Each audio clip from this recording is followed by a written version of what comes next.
Have you ever wondered what secrets lie buried beneath the land we walk on? Esther King had lived alone on her farmland for years. To the drilling men who came in boots and tailored suits, she looked like nothing more than an old black woman with no one to back her. Quiet, isolated, an easy target. They offered money, then pressure, then violence. Tires slashed, animals poisoned, a deadline issued. But what they didn't see was the past she carried years as a military sniper, wars fought in silence, battles won in shadows. So when they came in the night to take what was hers, they met something they never expected. Esther didn't fold. She fought like the war had never ended. Before we go any further, comment where in the world you are watching from and make sure to subscribe because tomorrow's story is one you don't want to miss on Dark Threads. Are you ready for a twist that will keep you on the edge of your seat? The morning unfolded with the kind of quiet grace that only land tended by memory could offer. And as the first blush of gold spread across the tips of the pecan trees, Esther King stood at the edge of her porch with a mug of coffee held steady in her right hand, her gaze sweeping over the wide expanse of farmland she had inherited, protected, and learned down to the last root and furrow, as if every inch of it were stitched into the fabric of her skin. At 74 years old, her back remained straight, her steps deliberate, and her breath calm. Not because time had spared her, but because she had spent a lifetime training her body to answer only to discipline, not fear, not pain, and certainly not threats. The house behind her, modest in appearance but fortified in the ways that mattered most, was kept in perfect working order, not for visitors, for there were rarely any, but because order itself was the language she understood best. Nothing in Esther's life was left to chance. The curtains were always drawn in the same rhythm. The stove cleaned the moment it cooled, and the porch swept in even strokes regardless of whether the wind had been kind or cruel the night before. Her land was more than a home. It was a perimeter, a responsibility, and a living extension of every lesson war had carved into her bones. She had always known the soil beneath her boots held stories far older than the house. And when she began noticing the small disturbances in the soil line near the northern field, the faint chemical odor rising after a storm, the subtle discoloration in the water runoff, the way her late husband's old geological notes had quietly hinted at what might lie deep beneath the surface, she had not panicked, nor had she celebrated. Instead, she made her own assessments, gathered samples, and without telling a soul, initiated the slow and legally intricate process of securing her mineral rights through a lawyer she trusted 3 counties away, a man who owed her more than one favor and knew better than to speak her name out loud in a public office. It was a quiet maneuver, as careful and calculated as any mission she had led when she wore the uniform. And yet, even with every precaution in place, the news still seemed to travel on winds she couldn't trace. Because just weeks after the filings began, strange trucks started appearing near her road. First parked off the gravel shoulder, then moving a little closer each time, always with dark-tinted windows and clean white exteriors that stood in sharp contrast to the dust-covered locals who worked this land for real. The men inside didn't wear uniforms, but their posture gave them away. Too relaxed for regular contractors, too alert for salesmen, and with eyes that scanned the horizon like men used to walking into rooms they already intended to control. What happens when a legend turns the tables on her enemies? The first time one of them came up her driveway, he did so with a smile so polished it seemed to reflect the sun, wearing a button-down shirt rolled to his elbows, sleeves deliberately casual, as if he wanted to appear approachable. Though the sharpness in his voice carried the same clipped edge as a man who wasn't used to being ignored, he introduced himself as a representative of a real estate development group with interest in strategic rural acquisitions and said his team had heard about the value of her land and hoped to make her an offer that respected her legacy while providing her with the freedom to enjoy the rest of her years without burden.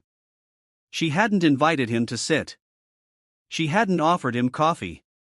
She had listened without blinking, her silence stretching just long enough to force a flicker of discomfort across his otherwise confident face, and when he finally handed her a pristine envelope with gold lettering along the flap and politely suggested she think it over, she took it without a word and waited until he left before she even opened it.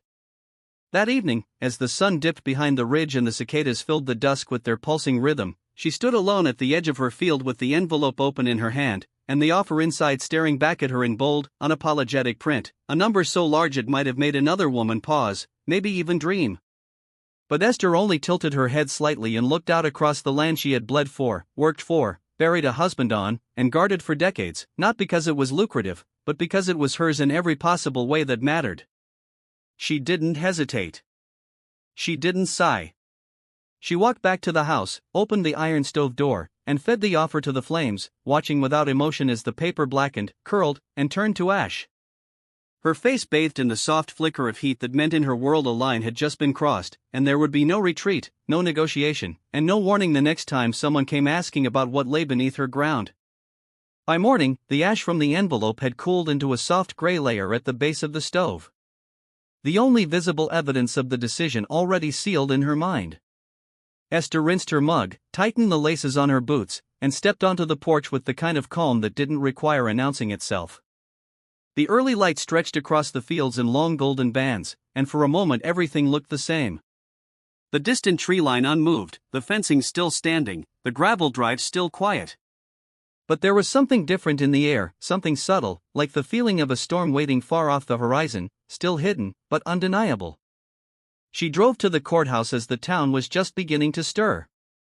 The roads still empty, the storefronts locked in silence. Her truck rumbled steady down the cracked asphalt, its bed empty, her passenger seat holding nothing but the manila folder she'd prepared weeks ago. She had signed everything slowly, deliberately, her signature steady across each form. It wasn't just ink. It was claim, intention, defense. The courthouse lobby smelled faintly of floor polish and aging carpet.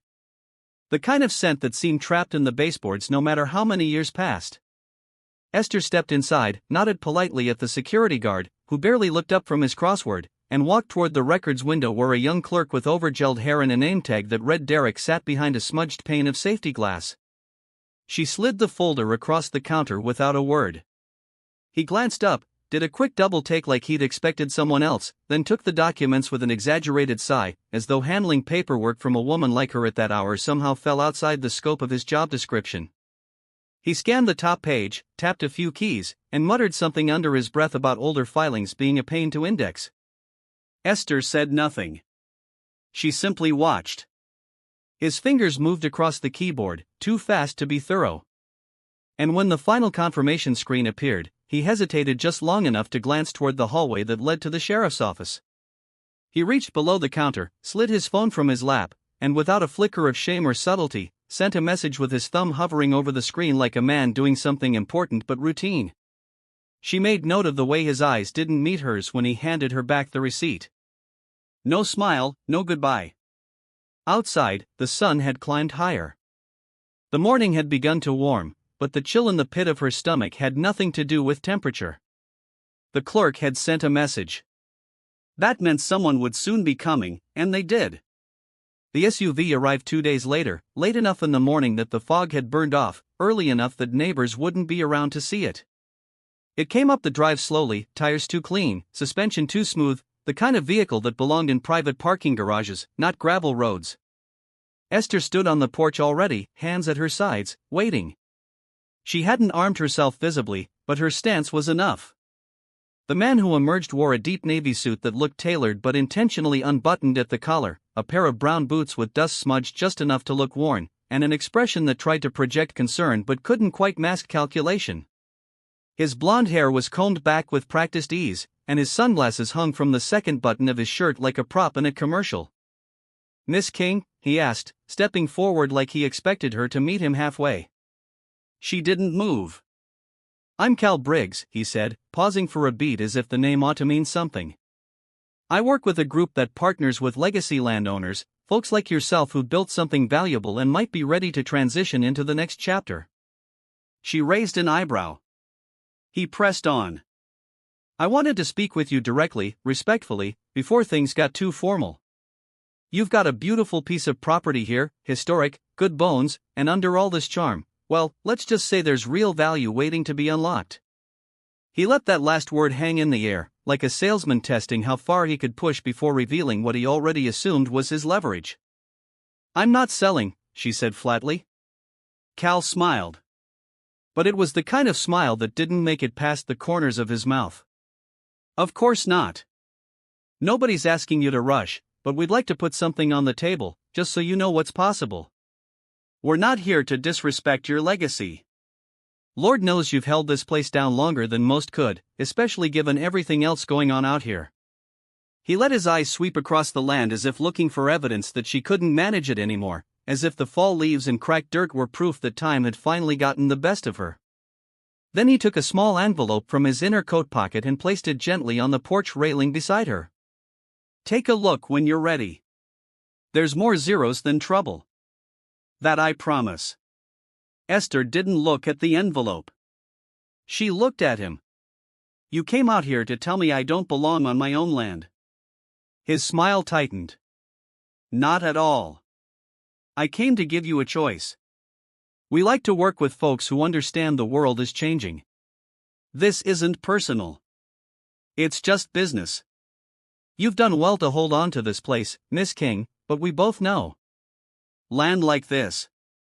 It won't be quiet much longer. Might as well get something while you can still call it yours." There it was, not in the words themselves, but in the way he said them, the assumption that she didn't know what was best for her. The quiet implication that a woman like her, black and old, and living alone on a tract that white men now wanted, must somehow have missed the memo that it was time to let go. He didn't say anything vulgar. He didn't raise his voice. But Esther had lived long enough to recognize the tone behind the manners, the control buried inside the courtesy. She picked up the envelope, weighed it in her hand without opening it, and said, "You finished?" Cal tilted his head, clearly surprised. "Because if you're not, go ahead." "I've got time," she continued, voice even, but laced with steel. "But if you are, then take your boots and your offer and get off my land before I make you forget every dollar in that envelope." He didn't smile this time. He gave a stiff nod, took one slow breath, and walked back to the SUV without another word. As he drove off, kicking up a swirl of dust that lingered long after the vehicle disappeared beyond the tree line, Esther stood still on the porch, the envelope still in her hand, and listened to the wind rolling across her fields like a quiet warning already answered.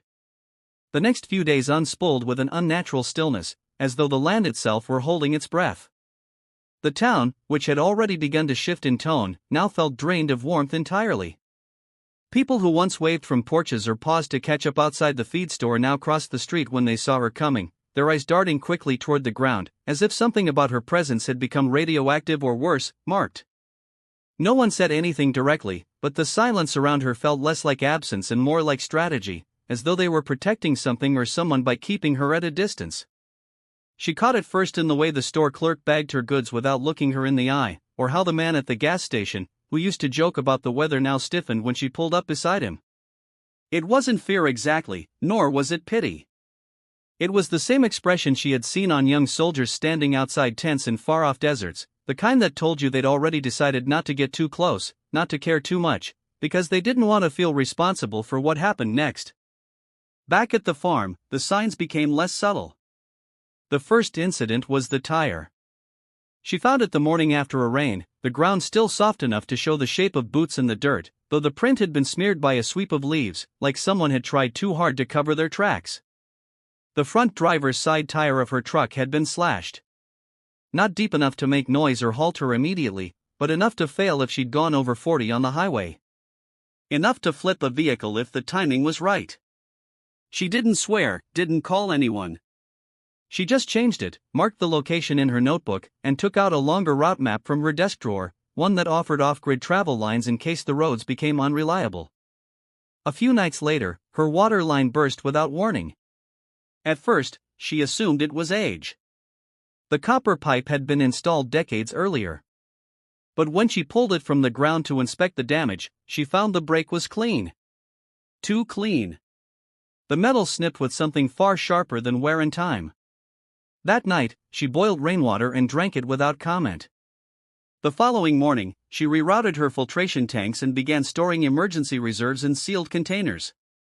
It wasn't until she walked the goat pens near dusk and found her eldest nanny goat lying on her side, stiff and bloated, that the line between warning and declaration was finally crossed.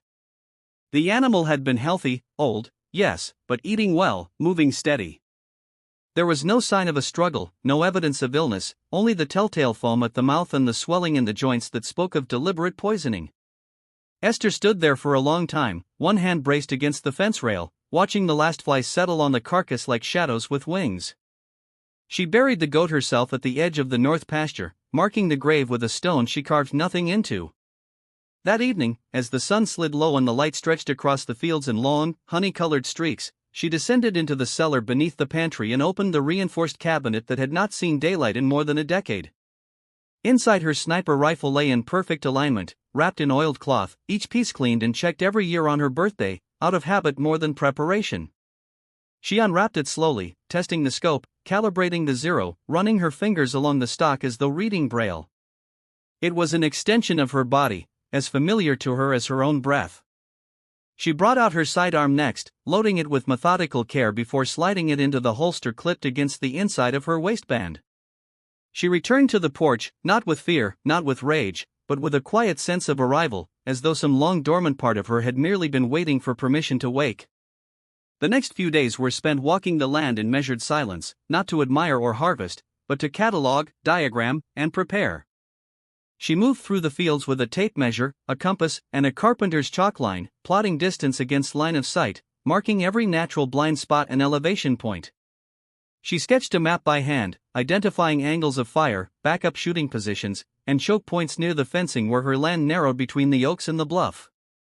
Trip wires were laid at shin height, looped with fine copper wire, and camouflaged with straw. She rigged perimeter alarms using repurposed radios and pressure switches hidden inside overturned feed buckets. The windows were measured, blackout drapes trimmed and stitched with heavy cotton to absorb light. The barn was reinforced from within, reinforced not with planks or nails, but with anticipation. Every night before sleeping, she took a walk under the moon, counting her steps, watching for broken twigs, measuring silence by the absence of crickets. Then, on the sixth evening, just as the shadows deepened and the air took on the metallic scent of approaching rain, the SUV returned. Only this time, it didn't come alone. 2 more trucks followed, darker in tone, their headlights off, their tires cutting slowly across the gravel. Esther stood at the edge of her porch, hands tucked into the deep pockets of her jacket, not moving, not blinking, as Cal Briggs stepped out of the lead vehicle. The man beside him was taller, broader in the chest, with sleeves rolled high enough to show military tattoos faded by time or poor choices. Cal didn't wear the same polished confidence as before. This time there was no pretense, no envelope, no introductions, just a long, silent walk to the bottom step of her porch, where he stopped, looked up at her with something that wasn't quite a smirk, and said in a voice stripped of all charm, 2 weeks. That's all you've got left to come to your senses. He glanced toward the house, toward the barn, toward the horizon. After that, he continued, his voice low and even, you won't be able to stop what's coming. And you'll be real sorry you didn't take what we offered when it was still in one piece. She didn't speak. She didn't move. And when he finally turned to walk back to his truck, the only sound was the wind slipping through the corn and the low hum of his engine as it idled in the growing dark.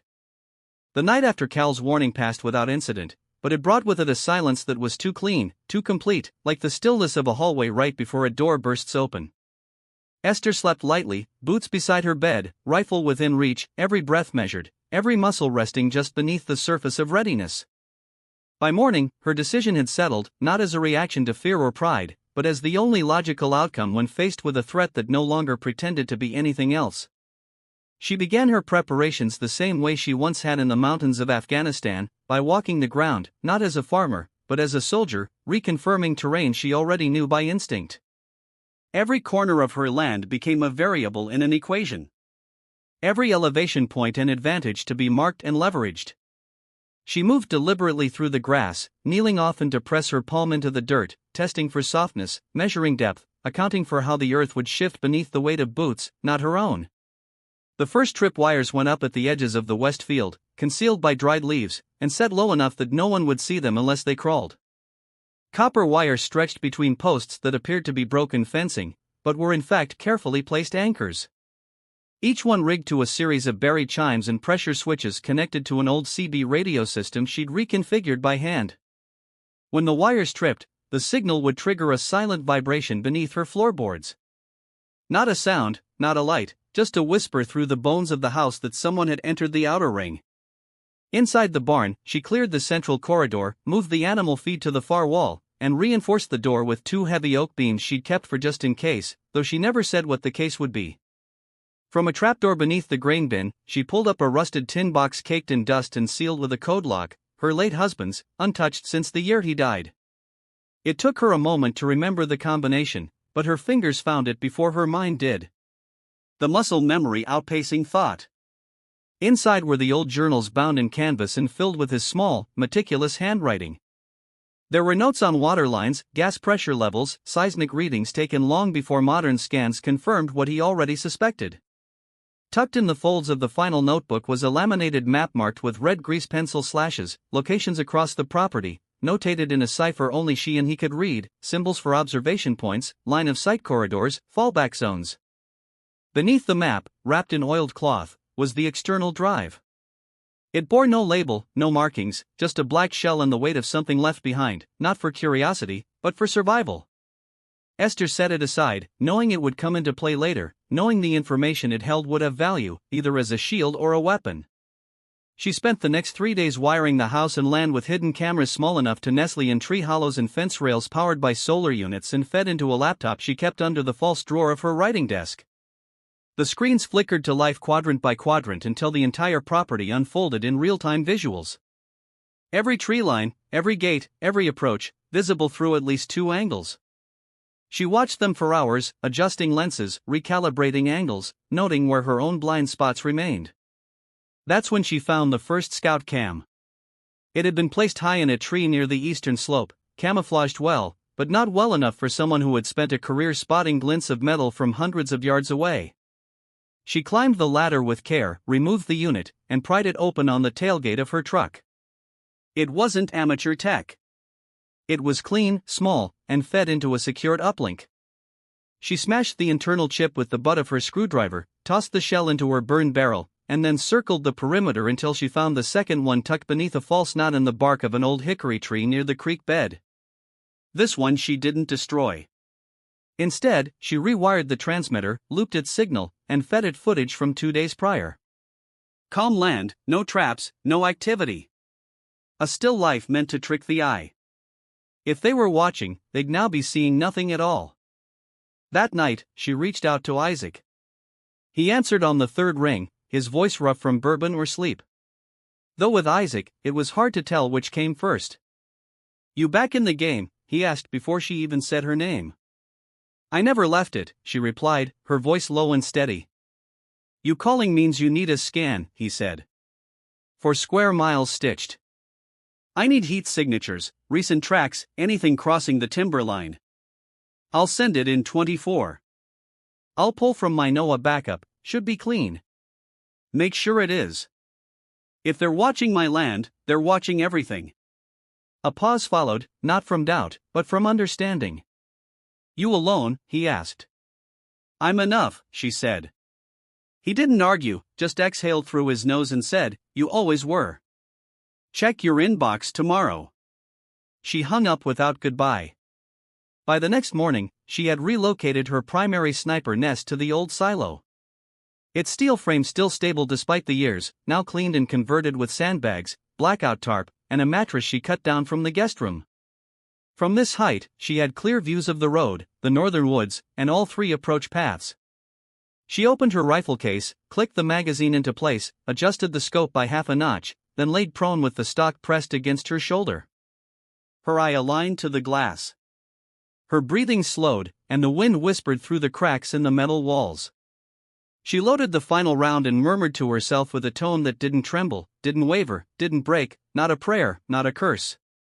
Just the same phrase she'd whispered in every country, every operation, every moment where the trigger was her language, and silence was the reply. 0 wind. The sky had folded itself into ink by the time the first vibrations reached the foundation of the house. Esther, lying flat in the loft of the silo, felt the subtle tremble through the stock of the rifle before she saw anything. A rhythm in the gravel, soft but intentional, like boots trying too hard to sound like footsteps left by deer. She didn't shift. She didn't blink. Her cheek remained pressed to the stock, her eyes steady behind the glass, the reticle tracing the moonlit slope that led to the fence line near the cattle gate. Then came the light, or rather the absence of it. 3 sets of headlights shut off in sequence as the trucks crept in slow. The way predators circle when they've decided patience no longer matters. The vehicles fanned out without sound, their doors opening with the kind of caution that only comes from men who expect a fight, but assume they'll be the ones controlling it. Tactical boots landed in the dirt. Gloves adjusted on forearms. Suppressed weapons raised into ready positions. None of them looked up. They moved in coordinated silence, spreading into formation like they had drilled it. She counted them as they advanced. For dismounting from the lead truck, 3 from the second, 2 more trailing in shadow from the third vehicle. Their gear was sleek, dark, made for quick, clean jobs. They weren't here to threaten. They were here to finish. She exhaled once through her nose slowly and squeezed. The first man never heard the shot. The bullet passed through his neck just above the collarbone, the exit wound blooming silently across his left shoulder before his knees gave out, and he folded sideways into the grass like a sack of grain. The others didn't notice at first, too focused on spacing and movement to realize they were already down a man. When they did, the second shot was already leaving the barrel. It struck the next target just as he stepped past a fence post wired with an old gravel mine. The shot caught him through the ribs, staggering him into the line. A second later, the wire snapped, and a burst of sharpened stone exploded upward from the buried canister she'd built from a repurposed fertilizer drum. The noise wasn't loud enough to echo, but it cracked the quiet like glass, and suddenly someone shouted the word she'd been waiting for. Sniper! The formation scattered, but they were already too exposed. She shifted positions without hesitation, sliding backward from the nest on her belly, never lifting more than an inch off the floorboards. Within seconds, she was down the ladder and crossing the field along the irrigation trench, the one she had carved deeper over the last week to give her a covered path between shooting positions. Mud clung to her elbows as she crawled. Rifle slung tightly across her back. The sidearm at her hip silent, untouched. She didn't need it yet. They were firing now, blind, erratic, and panicked. The muzzle flashes stuttered from behind the storage shed in tree lines, but the aim was too high, too late, too desperate. She could tell they had trained, but not for this. Not for someone who knew the land better than they knew their own command structure. Not for someone who had been killing in silence since before most of them could shave. She reached her second nest, tucked into the broken corner of an old hay barn, the beams reinforced with sandbags, the crawl space beneath covered in burlap and coated with dust. The field ahead was now scattered with movement, shadows bobbing between trees, someone calling out position numbers that meant nothing in terrain this uneven. She pulled the bolt back, fed in the next round, and aligned the scope. Another man dropped, this one mid-sprint, a clean shot to the thigh that toppled him face first into the ditch. He tried to crawl, dragging himself through wet grass, but she was already dialing the range to finish him.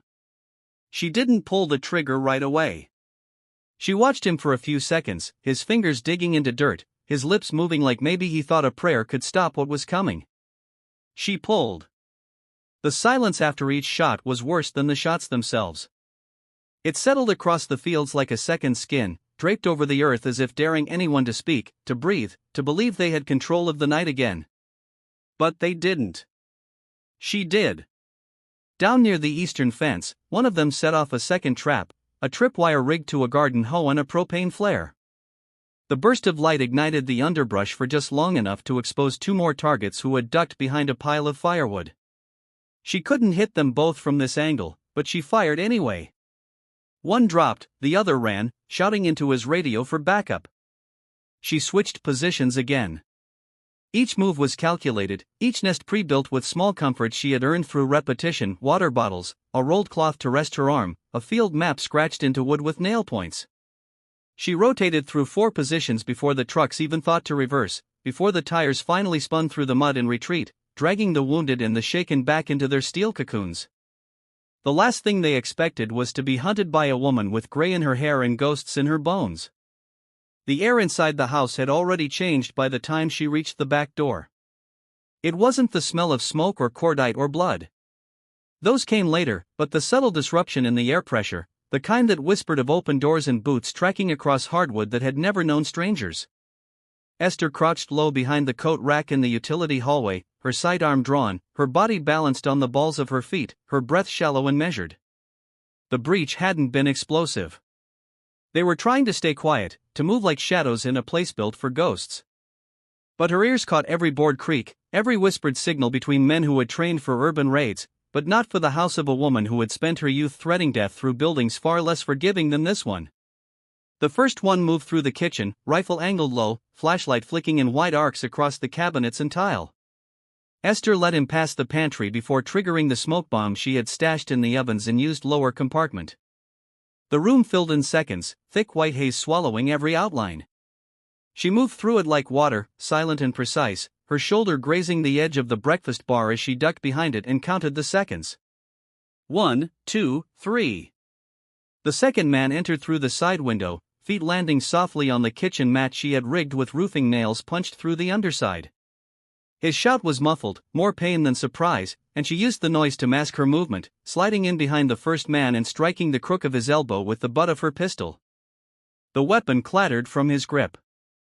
He turned, stunned, only to receive a sharp strike to the bridge of his nose. Blood splattered the fridge door behind him as he stumbled backward into the sink. She didn't hesitate. Her left hand came up beneath his jaw, knife angled tight between fingers. She drove the blade into the soft space just under the chin and twisted sharply to the left. He dropped without a sound. A flash of light to her right warned her of the third man just before he opened fire.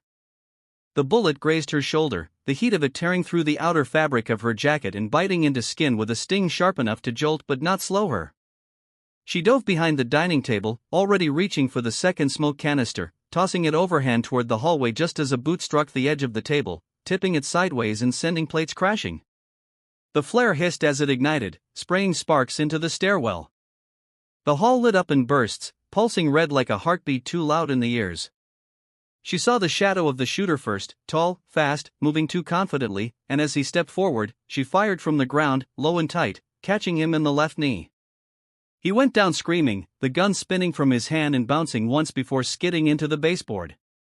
She rose quickly, shoulder burning, and retrieved the blade from her belt.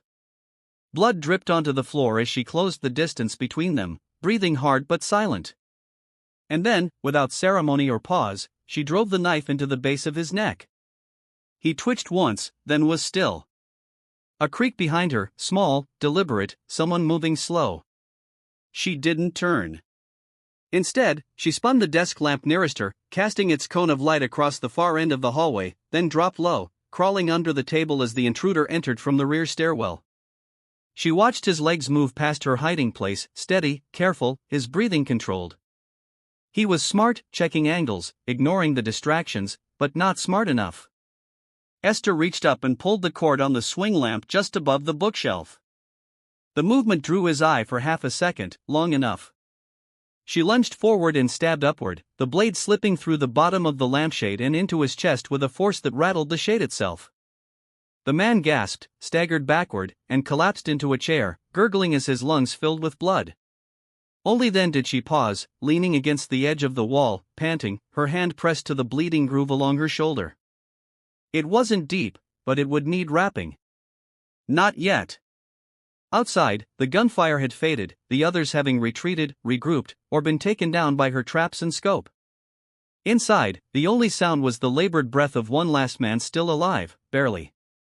He lay face down near the kitchen entry, his rifle out of reach, his hand clutched around his side where she had struck him with the blunt edge of her blade, knocking him unconscious just moments before.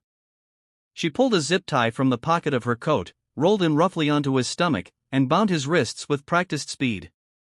Then, with a grunt and one final breath to steady herself, she dragged his limp body down the hallway, through the back door, and across the yard toward the barn. Blood streaked behind her, dark and glistening in the cold moonlight. The war had entered her house. Now she would take the fight into theirs. By the time she secured the barn doors behind her and stepped back out into the field, the land had already begun to shift again.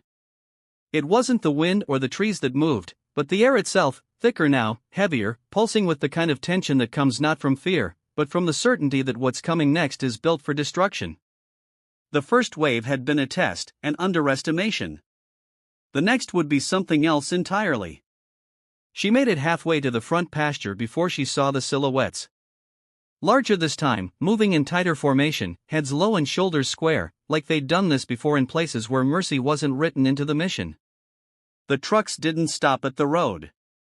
They surged forward with engines cut and lights off, their tires rolling silently through the gravel and mud as if they had trained for darkness and silence the way she had trained for silence and death. She counted 9 men on foot, moving fast. Bodies bent beneath the weight of heavier gear.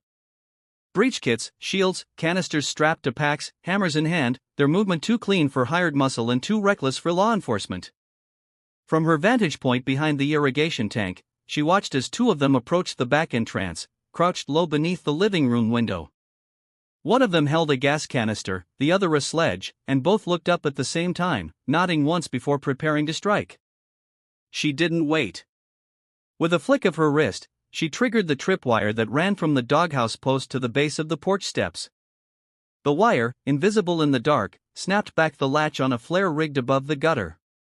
And in a sudden burst of shrieking light, the front yard ignited in a blinding white blaze. They staggered back instinctively, shouting for cover, but the confusion had already begun to spread. 2 more men who had circled wide toward the south pasture ran straight into the claymore equivalent she had buried beneath the false trough. The explosion wasn't deafening, but it was precise, sending shards of jagged rebar and thick wet dirt into the side of the tractor and one of the attackers with it. She moved fast, darting from the tank to the garden trench, her shoulder flaring in pain with every stride. The leg wound she'd taken during the earlier fight had tightened, stiffening with cold and dried blood, but it didn't slow her. She reached the comms jammer beside the compost bin, a reconfigured field radio connected to a solar power cell and a frequency disruptor she had purchased secondhand from a ham operator with questionable loyalties. She powered it on and slid the dial to the dead zone between law enforcement and commercial radio bands, watching the green light flash once, then hold. Their radios would be useless now. They wouldn't even know why. Shots rang out near the barn. Wild, scattered, desperate. She dropped flat against the row of overturned soil, crawled until she reached the fence post near the willow tree, and sighted in through the scope she had mounted on her backup rifle. One of the attackers had taken shelter behind her wheelbarrow, firing into the dark like it might answer him. She steadied her breath, exhaled, and squeezed. He dropped forward into the dirt, his body limp before it landed. At the house, they finally breached. The back door splintered under the weight of the hammer, the metal frame snapping with a groan that echoed across the yard like a church bell fractured by fire. Esther knew they would come through the kitchen first, that they would stack, clear, and assumed their speed gave them the upper hand.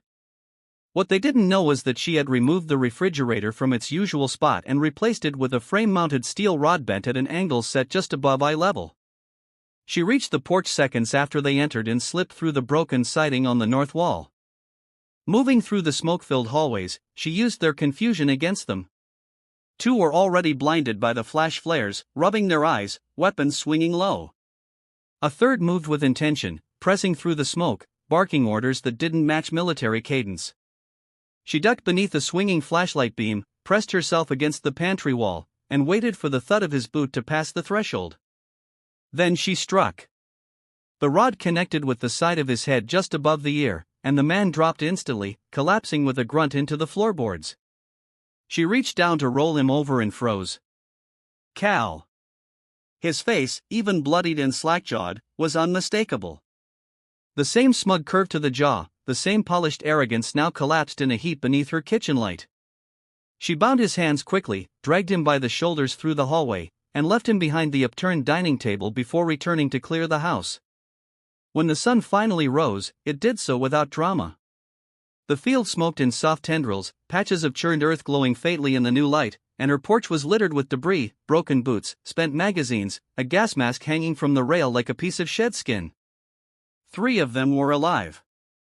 2 of the subordinates lay unconscious in the grass near the west field, both stripped of weapons and gear, their arms tied behind their backs with electrical cord. Cal remained inside, groaning now, shifting slowly like he had expected to wake somewhere easier, softer, safer. Esther stood at the top of the porch steps, her body slick with sweat and grit, the blood on her shirt a mix of her own and others. Her breathing was even. Her eyes scanned the tree line, the road, the horizon. And when none of them moved, when no more trucks appeared, no second wave behind the second wave, she exhaled slowly, let her shoulders roll forward slightly, and whispered the same words her husband had once said after they'd survived a 36-hour siege in a forgotten compound on the edge of nowhere. That's all of them for now. Then she stepped down into the grass, her boots silent on the blood-wet ground, and went to collect what they thought they could leave behind. The barn, in daylight, looked unchanged to anyone unfamiliar with its second purpose. The wide red doors, worn smooth by time and sun, hung slightly crooked on their hinges, and the rusted latches still bore the marks of years gone by. Inside, however, the space had transformed, not into something grotesque or monstrous. Esther had never needed theatrics to make her point, but into a place where silence was thick and deliberate, and every creak of wood or drip of water served a purpose beyond its sound. The three men sat bound to reinforced chairs she had bolted into the concrete days ago. Each positioned at a slight angle from the others, just far enough apart that they couldn't whisper, couldn't see each other's expressions, but could hear everything. Their wrists were zip-tied, their ankles secured with paracord pulled tight against the floor brackets.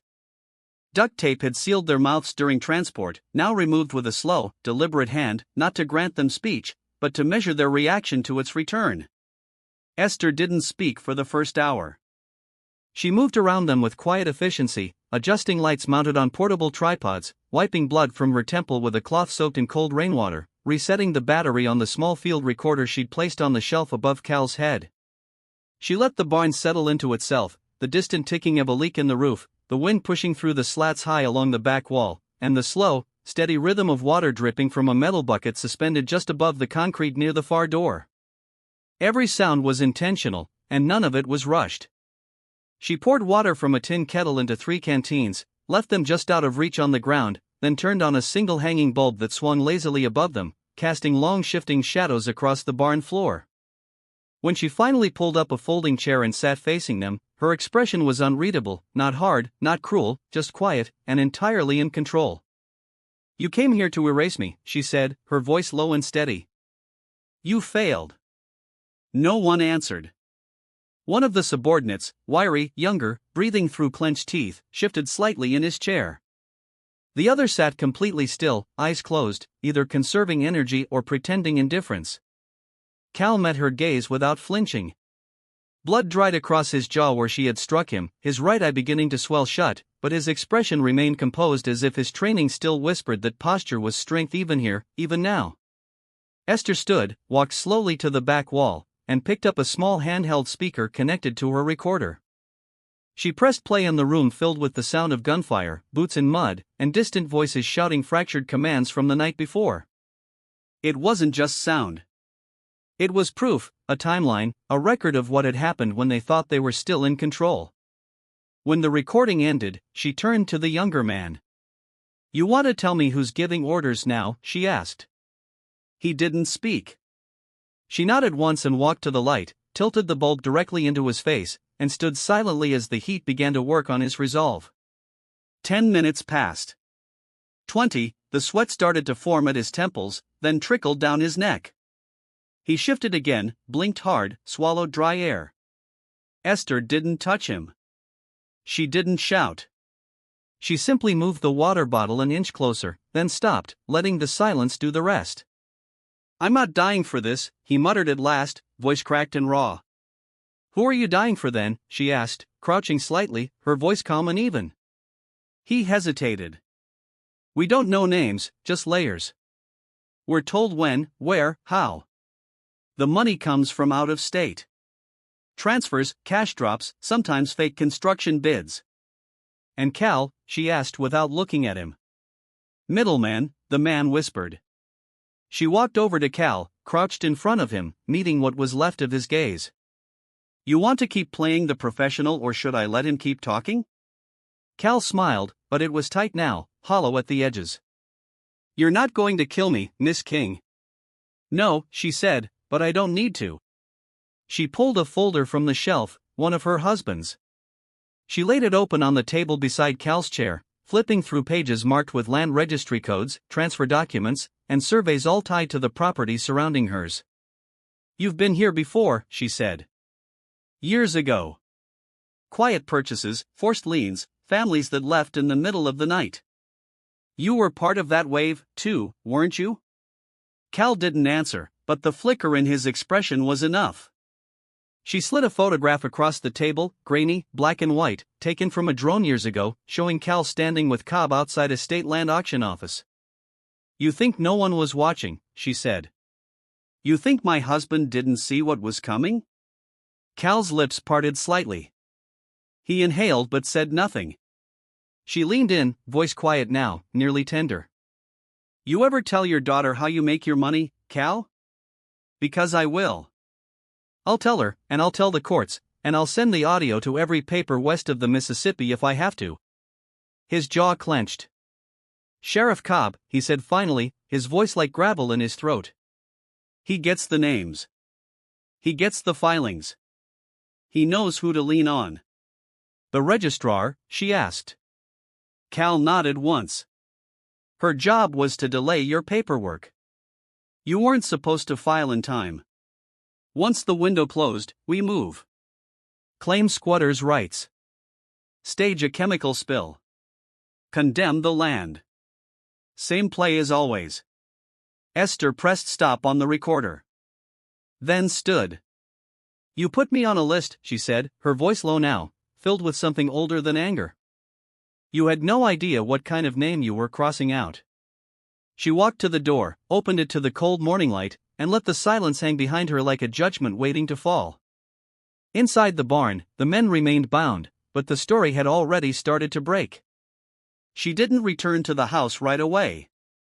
Instead, she walked the edge of the property line, one slow step after another, her boots pressing deep into the still wet earth, the cold morning wind curling through the trees with the kind of hush that only followed a night of violence.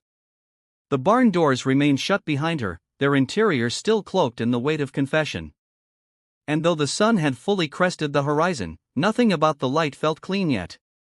There was a knowing in the air now, a shift, not just in what had been done, but in what had been revealed. By the time she stepped through her front door, the adrenaline had dulled to a quiet ache in her joints.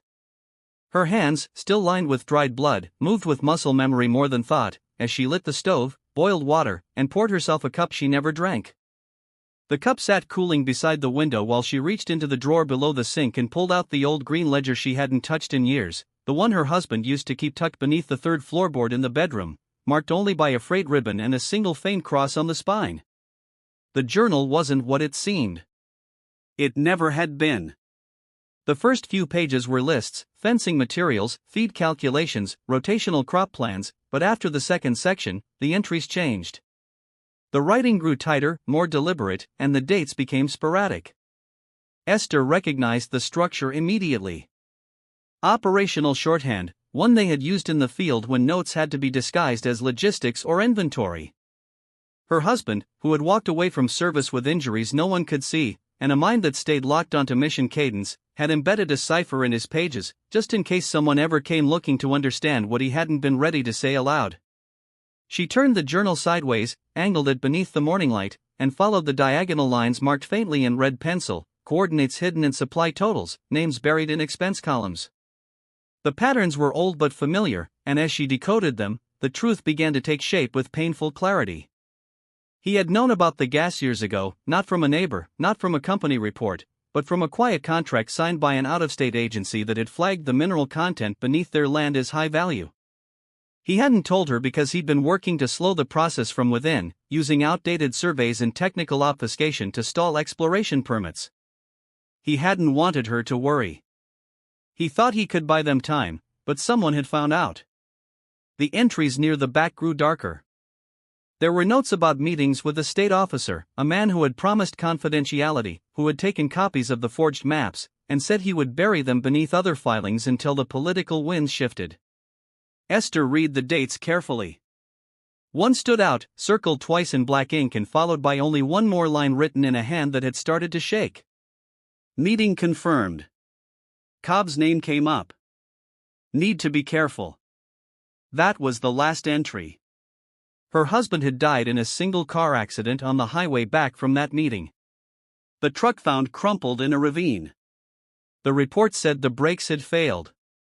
No autopsy was ordered. Sheriff Cobb was the first on the scene. He had personally delivered the folded flag and the condolences. Esther closed the journal, her fingers resting on the frayed edge of the last page, her breath shallow but steady, the noise outside, birds, wind, the distant groan of tree limbs, faded until there was only the pulse in her ears and the weight of understanding settling in her chest. This hadn't been about a land grab. Not entirely. It hadn't been just about the gas or the title or the money. It had been cleanup. A final piece of a plan started years ago, unfinished because her husband had stalled them too long. She hadn't just become a target because of the mineral rights. She had become a target because she was married to a man who had made it his mission to keep those rights hidden and who had died for his trouble. She stood slowly, walked to the living room, and opened the drawer where she kept the last photograph of him, the one in uniform, standing beside her on the day they came home together for the final time. His smile in that photo wasn't forced or cautious. It was whole. "So that's why they really came," she whispered. Her voice didn't tremble. It carried the kind of quiet finality that sounded more like ceremony than grief. Outside, the barn remained locked. The men inside, unaware that the story had shifted again, not just in their failure, but in the reasons behind it. Esther sat at her husband's old desk and opened the field radio, dialing into a frequency they used to joke was for emergencies only. Static buzzed for a moment, then cleared. She keyed the mic and leaned in. "Isaac," she said, her voice low but deliberate. "I need you to pull the accident report from March 23, 8 years back. Franklin County, 1 fatality. I want every line of it. Witness statements, signatures, and the name of the responding officer." The pause on the other end was brief. "Copy," Isaac said. "That's going to take some creative reach." "I don't care what it takes," she answered. "And I want the drill site registry logs for anything filed near County Line 17 in the last 10 years. Look for aliases, out-of-state LLCs, anything that crosses with Cobb's name." He hesitated. "You're not slowing down, are you?" Esther didn't blink. "No," she said. "I'm just getting started." She set the mic down and picked up the photograph again. There would be no more half measures. Not this time. The house was still, but there was no rest inside it. Esther moved with a calm sharpened by clarity. Her body worn but unyielding, her wounds bandaged tightly beneath her sleeves.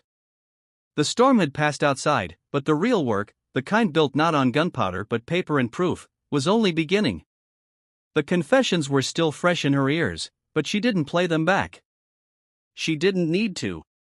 Every word was etched into memory now, and memory, unlike tape, didn't fray or skip. In the corner of the room, the old field laptop hummed softly, its fan whirring just loud enough to remind her that this part of the fight would require precision of a different kind. She inserted the SD card, the red one marked with an X in her late husband's handwriting.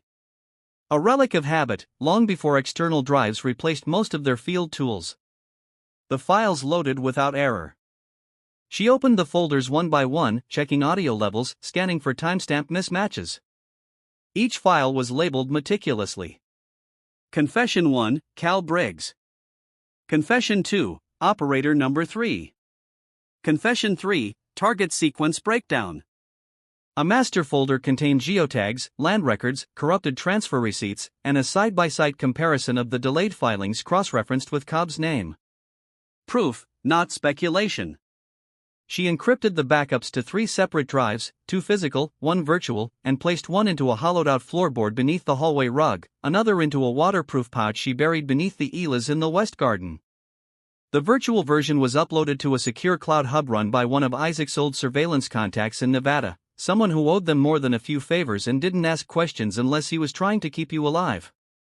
By noon, 3 identical packages sat on the table, plain cardboard, sealed with craft tape, each one addressed by hand.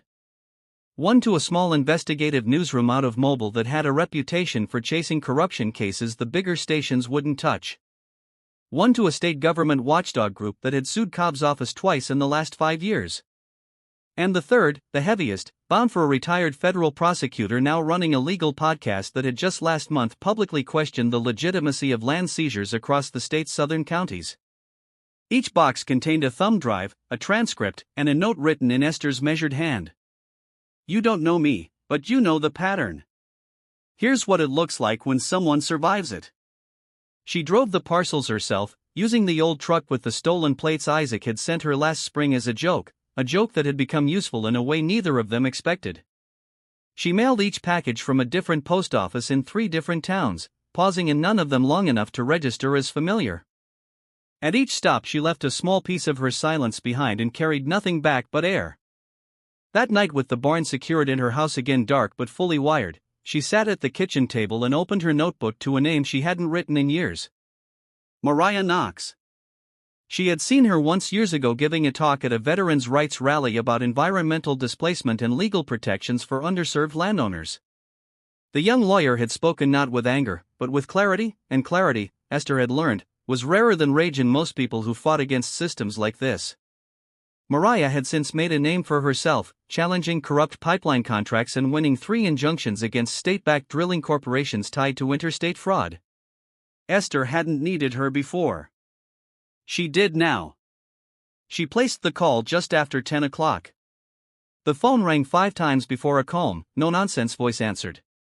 Mariah Knox. This is Esther King. You don't know me. But you've been tracking my land. A pause, then the sound of a laptop keyboard tapping. You filed the mineral claim out of Franklin. 72 acres filed late, but it stuck. That's right. What happened? They came for me at night in numbers. Did you defend it? Yes, Esther said, and I recorded everything. Mariah's tone shifted, not with disbelief, but with engagement. Do you have documentation? 3 audio files, 2 names, 1 signed order blocking the mineral registration forged by a county registrar. I have Cobb tied to LLC transfers and a confession that includes the phrase, she was always on the list. There was a sharp exhale on the other end. Then silence. I've got a press connection at the Ledger, Mariah said finally, and I'm 2 weeks away from filing an ethics suit against the Energy Land Board. If I bring this to court, it changes the entire foundation of my case. Are you safe? Safer than they are? Good. Then here's what we're going to do. They spoke for over an hour, moving through details like 2 officers planning a joint operation. Mariah would coordinate the press release, anonymous source at first, but authenticated through geotagging and confirmed metadata. She would file for an emergency injunction on behalf of Esther, then expand the case to include whistleblower protection once the information went public.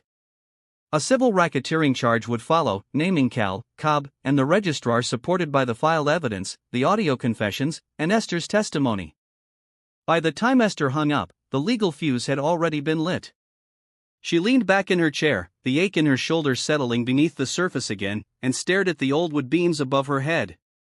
This house, battered and patched and braced against storms, both natural and man-made, had held. It would keep holding. Outside, the wind pressed softly against the windows, not howling, but whispering, as though the land itself had taken a breath. In the barn, the men remained tied, and the recorder clicked softly on its timer, logging each hour as further proof of life. And somewhere beyond the trees, far from the blood-soaked ground they had tried to take, Sheriff Cobb was already starting to feel the tremble of something he couldn't stop. The barn stood quiet in the distance, its weathered siding cloaked in morning mist, the rising sun casting long streaks of amber light across the yard. From the outside, nothing stirred. But within its walls, beneath the steady click of the timer and the faint rustle of shifting weight, the unraveling had already begun. Not with shouting or violence, but with silence and consequence. A reckoning that moved like groundwater, slow, unstoppable, and deeply rooted. The digital files were already gone, scattered across encrypted channels, funneled to news outlets, legal archives, and government watchdogs with precise timing and complete anonymity. Cal's voice, raw from confession, echoed across audio logs that matched bank records and land surveys, connecting names and faces that had long stayed hidden in plain sight. Every thread they had pulled was a thread Mariah Knox could trace. In Atlanta, Mariah moved like a machine. Her office light never fully dark. Her phone constantly blinking with pings from whistleblower networks, investigators, and reporters trying to piece together the scope of the operation. With Esther's help and Isaac's old radio scans, she charted a corruption web that extended far beyond Cobb's county badge or Cal's muscle. It bled into corporate acquisitions, political campaign donations, public grant misallocations, each layer hiding under the next like rot beneath polished floorboards. She followed money that had crossed oceans, cycled through offshore trusts, bounced through 4-digit shell firms, and reappeared as bribes disguised as property adjustments. She mapped it all and didn't say a word until the whole picture stood in front of her. When the moment came, it did not arrive with fanfare. The federal raids moved just before dawn, deliberate and quiet, engineered to catch every door unlocked and every server still online. Black SUVs moved through gravel back roads and dark alleys coordinated from a central command hub 2 towns over. Agents carried paper warrants sealed in tight packets, their movements as sharp as their timing. No announcements were made to local media. No early tips were leaked. The silence was strategic. They hit 7 locations in under 30 minutes. 2 large estates, a private airstrip hangar, a satellite office downtown disguised as a real estate agency, a riverfront lodge used for off-grid retreats, and 2 nondescript homes belonging to board members of the State Energy Commission. Each one housed boxes of unfiled paperwork, encrypted hard drives, and decades' worth of liability waiting to be exposed. Esther watched none of it on television. She sat at her husband's desk and stared at the grain in the wood, her hand resting on the same radio she had used to call Isaac only days before. She wasn't interested in headlines or photos. She had no desire to hear talking heads debate whether her actions had been legal or excessive. The land was still hers. Her name was still hers. That was all she needed. Meanwhile, Cobb's attempt to flee unfolded with a mix of arrogance and desperation.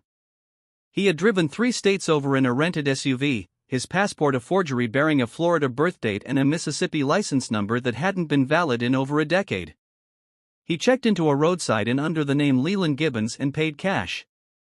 He bought new clothes from a local hunting shop, shaved in the mirror with trembling hands, and tried to vanish into the kind of quiet places he used to patrol with impunity, but the net had already closed.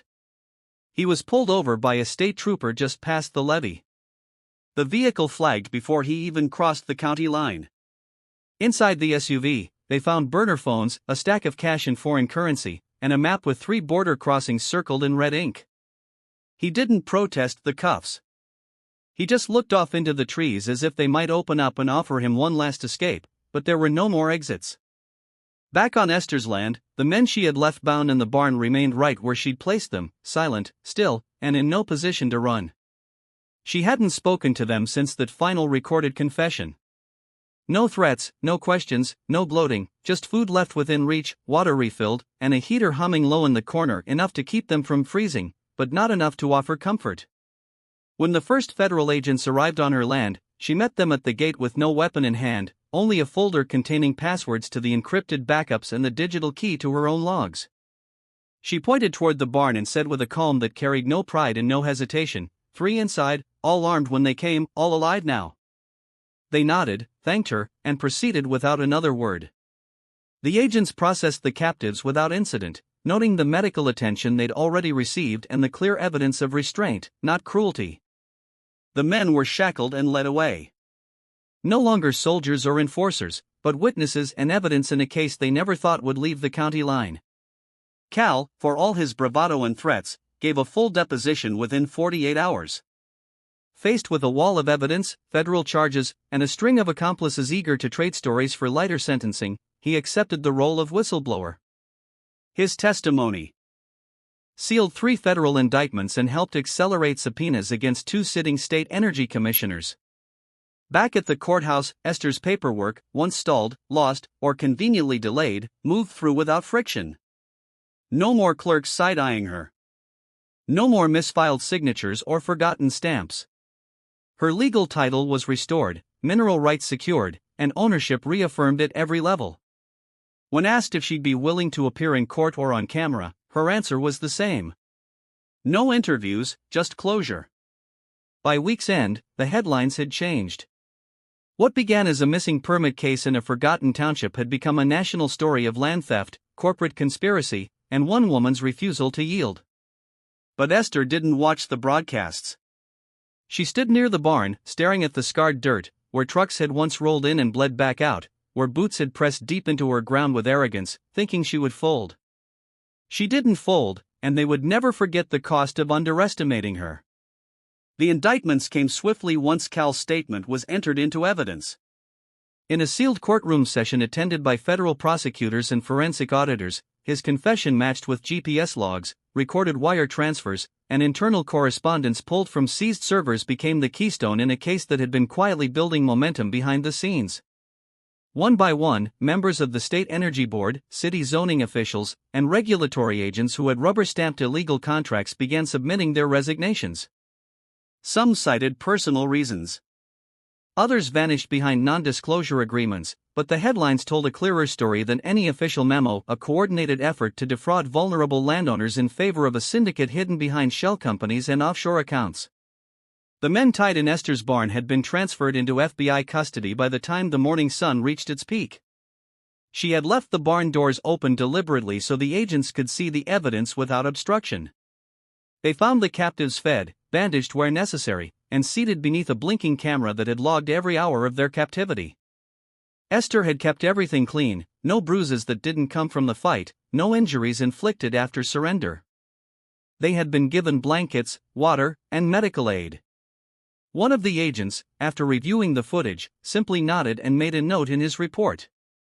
Subject used non-lethal restraint and demonstrated clear intent to preserve life once targets were incapacitated.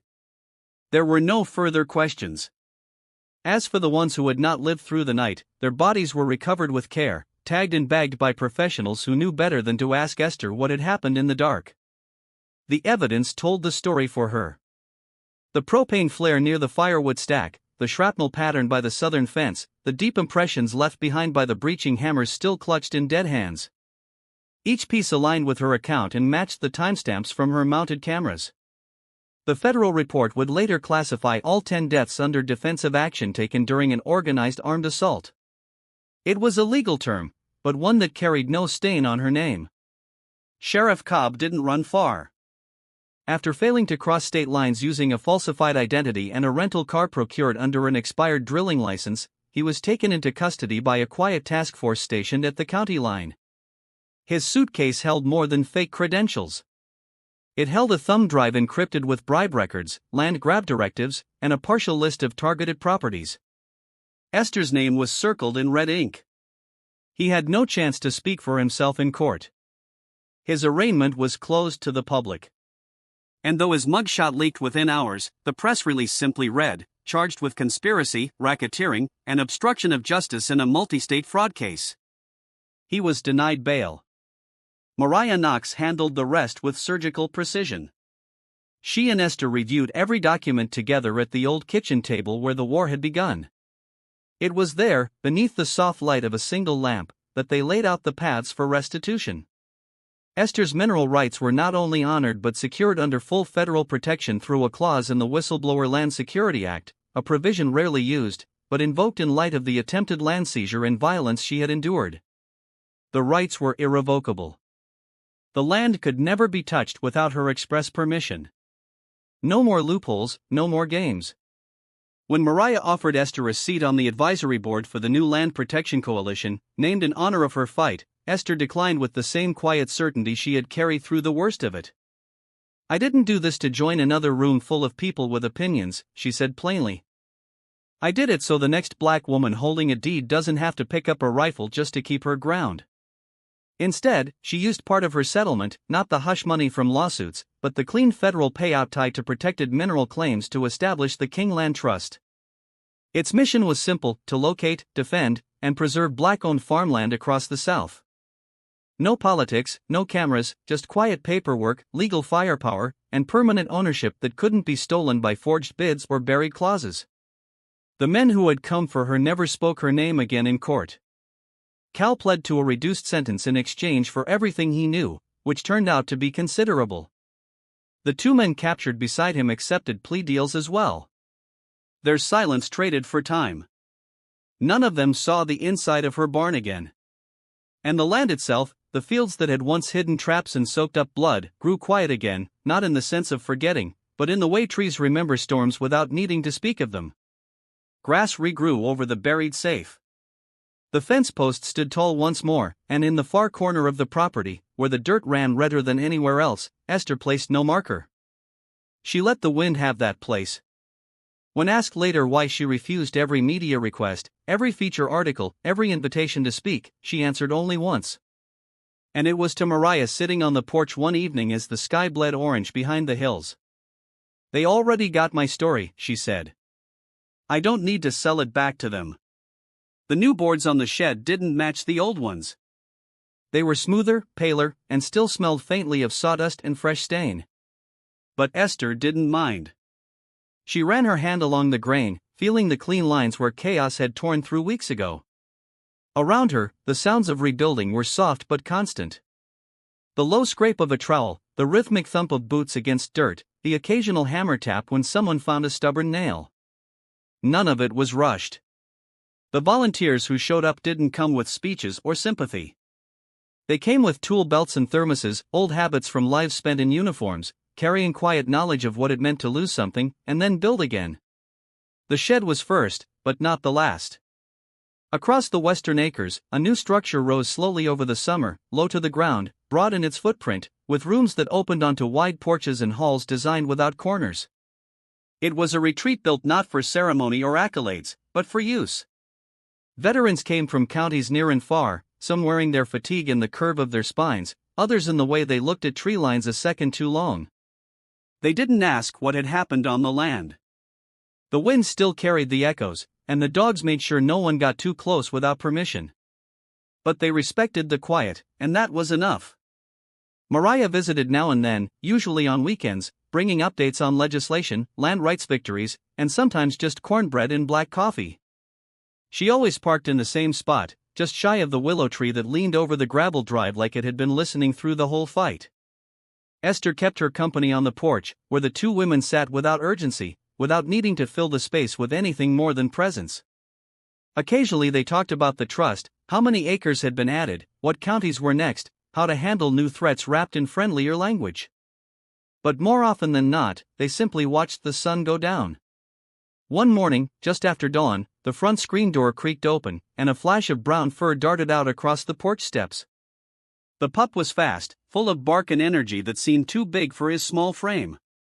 He circled the garden twice before darting straight into a rake, knocking it over with a clang that sent birds scattering from the trees. Esther didn't flinch. She stepped slowly into the light, leaning on the cane that now supported her right side, and looked at the chaos unfolding in her yard. "Bullet," she called calmly. The pup stopped mid-spin, turned, and bounded back toward her, skidding to a halt just shy of her boots. She crouched slowly, one hand steadying herself on her knee, the other reaching out to stroke the top of his head. "You'll learn," she murmured. "Everything worth protecting takes time." Each morning she walked the fields again. Not all the way to the borders. Those paths were longer now, and her legs still stiffened when the air turned cold, but enough to let the land see her, to let it know she hadn't forgotten what it cost to hold it. The cane tapped against the dirt with a rhythm that had replaced the weight of a rifle, but it didn't mean less. She paused often at the edge of the garden, at the slope that overlooked the creek, at the small patch of earth where the blood had soaked deepest. And she looked not for intruders, but for life, a new sprout, a bird's nest in the fence post, the tracks of a deer she'd seen once, but never again. And when she stood at the center of the highest field, the one where the wind always came first, she let her gaze sweep wide across the open ground, then down to the house, then back again. She said the same thing each time, not loudly, not for anyone to hear, except maybe the land itself. "I'm still watching."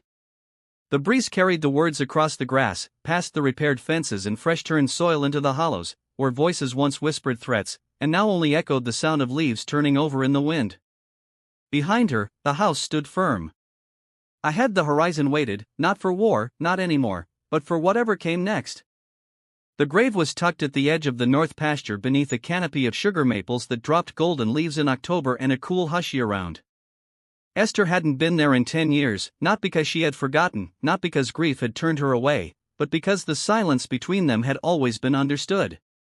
He'd once told her that real love didn't need constant tending, that their bond was rooted deeper than words, deeper than place, deeper than time itself. Still that morning she rose early, dressed without looking in the mirror, and walked the full stretch from the house to the tree line with a slow, deliberate grace that didn't ask the land's permission. It already knew her weight. She brought no flowers, just the flash drive. It fit between her fingers like something far older than a modern device, more like a coin worn smooth by purpose, its contents heavier than plastic could explain. She knelt with care, her knees resisting the movement, but not enough to stop her. The dew hadn't burned off yet, and the chill touched the hem of her coat as she reached forward and slid the flash drive beneath the corner of the stone. It wasn't meant to last there. But it was meant to mark something, a final act, not of vengeance, but of closure. The headstone was plain, just the way he'd asked for.